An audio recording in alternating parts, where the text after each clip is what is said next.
ciidamo ka soo goostay dawladda Somaliland ayaa lagu soo bandhigay saldhigga jamhadda la magac baxday dulmidiidka Somaliland ee ku yaala gudaha Puntland. Ugu horeyntii ayaa halka waxa ka hadlay soona dhaweeyay ciidamada u yimid Generaal Care oo ah hogaamiyaha jamhadda la magac baxday dulmidiidka Somaliland iyo mid kamid ah saraakiisha sharsare ee jamhaddan. waxaan halkan ku soo dhaweynayaa saraakiil fara badan oo ka timid gobolka Sanaag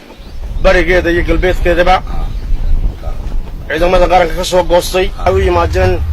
ciidankii dulmiga diiday cadaaladii waxaan halkan ku soo dhaweynay gaashaanle sare maxamed cabdi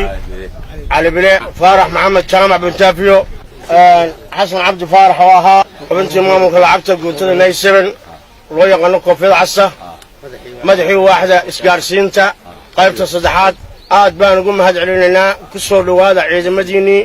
cadaaladda ku soo dhawaada maanta garbahooda ka arkaysaan dimuqraadiyad iyo waxba la sheegaa kama jirto Hargeysa maamulkeeda waxaad arkaysaa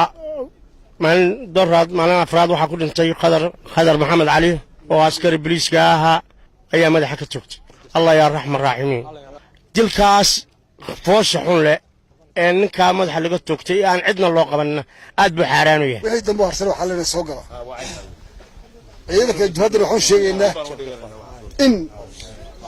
wiigan gudihiisa aan sameynay 1800 kilomitir oo socdaal ah saddex saldhig oo kale aan soo furnay ciidankii ay ku ururayaan waxaan oo idin sheegaynaa in mushaarkiina aan idin kordhin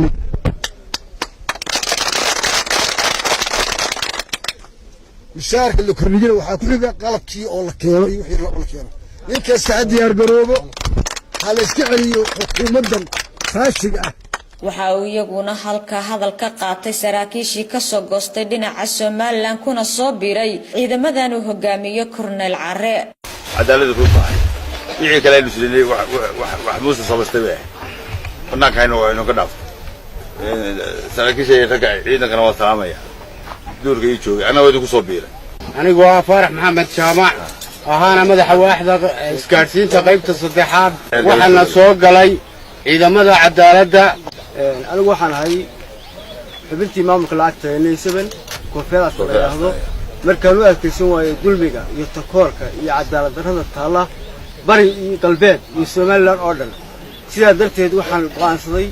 inaan ku biiro